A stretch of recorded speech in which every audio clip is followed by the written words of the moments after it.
Hi friends, this is your pal Scott Garibay, and today we are going to talk about the American culture and the plight of the American male.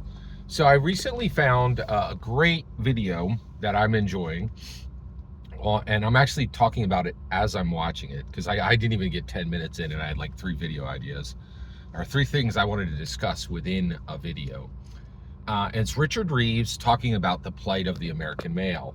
And he just jumped right in, and I'm going to do it too because I don't need to define the plight of the American male for you. Like, there are think pieces every single day on the 3 pillars of mainstream media, and I think the three pillars of mainstream media are CNN, New York Times, and Wall Street Journal. The mainstream media certainly goes beyond those, but I think if you look at those 3, you're looking at the mainstream media very directly and very clearly and very effectively. So Richard Reeves comes out, and he has dedicated a large portion of life, if not most of his life, to studying this issue. And he said right out of the gate that even discussing this is difficult because, and the second he said it, I was like, oh yeah.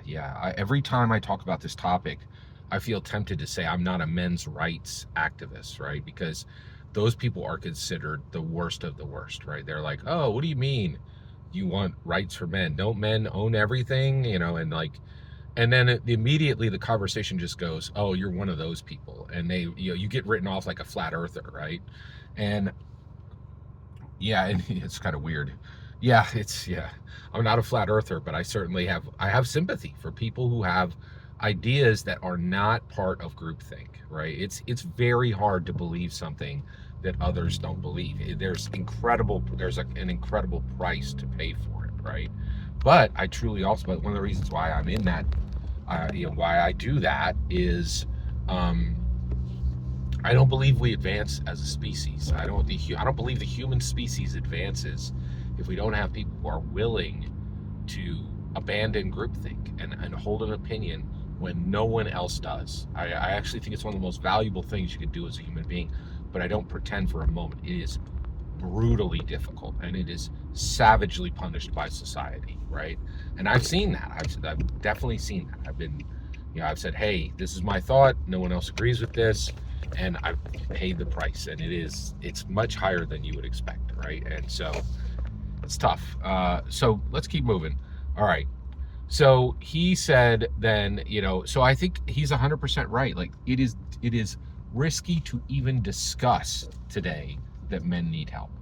But I do believe that's true. I really believe it's a very genuine, very real thing that men need help. We're in a bad state. And I'm saying that as I think young men are at the worst. They're having the worst of it.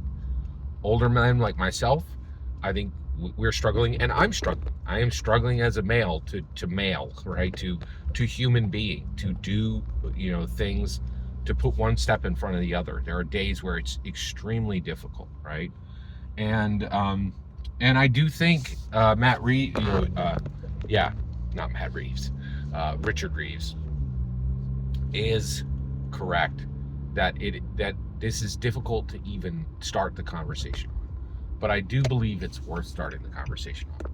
And I do believe that we should be considering thinking about this topic very deeply and giving this some real thought. And I think and he did say there is now more space to discuss this.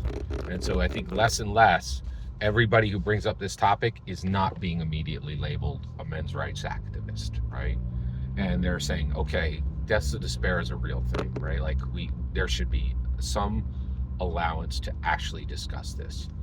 Every single word you just heard in this video is my humble opinion, nothing more, nothing less. The important part is when I get to hear your humble opinion. Get in the comments and send your traffic. Please consider subscribing, and have a fetch millennium.